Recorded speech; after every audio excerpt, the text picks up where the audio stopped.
The marketing landscape can often be viewed as those who operate above board and those who operate below it. An above-board marketing approach puts the user's best interest in mind. It's transparent and free from gimmick. Below board is just the opposite. LinkedIn stepped into a below-board marketing tactic when they started automatically sending out email endorsements. When a user signed up, they could import their contact list to jumpstart their network. Little did they know, LinkedIn would then send repetitive and spammy emails from that new user to any contact not yet signed up. It generated growth, but at the expense of the new user's reputation. Sending out spam is below board, but it's effective, and that's why some brands continue to do it. If you don't have a brand image to protect, and you operate within the legal requirements, why not leverage it? If we're being truthful about the landscape, it's not just above and below board. Right in the middle is a gray area that can hold lucrative opportunities. As the landscape shifts, so do the rules, and this gray area moves with it. A good example is to look at search engine optimization.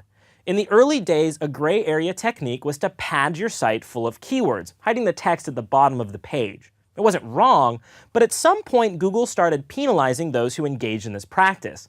That gray area moved into a below-board marketing technique.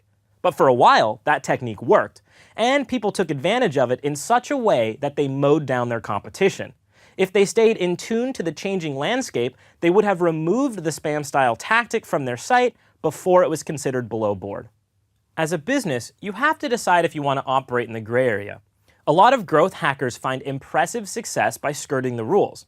Are you looking for a short-term gain or a long-term strategy? There's nothing wrong with a short-term win. An authentic, highly credible brand with an incredible product can still operate in this gray area without feeling guilty. And the gray area doesn't have to sound so much like spam. Remember the example of Airbnb reverse engineering Craigslist? That was a gray area. I doubt that had any negative impact on their brand, except for maybe upsetting Craigslist. What I'm really getting at here is the need to perhaps explore the gray area. Is there a loophole you can take advantage of? Is there an opportunity that can be leveraged because nobody has expressly forbid the action? It's up to you to evaluate the tactics that might push the boundaries. Just remember that the landscape shifts quickly, and you never want to be caught on the wrong side of the fence.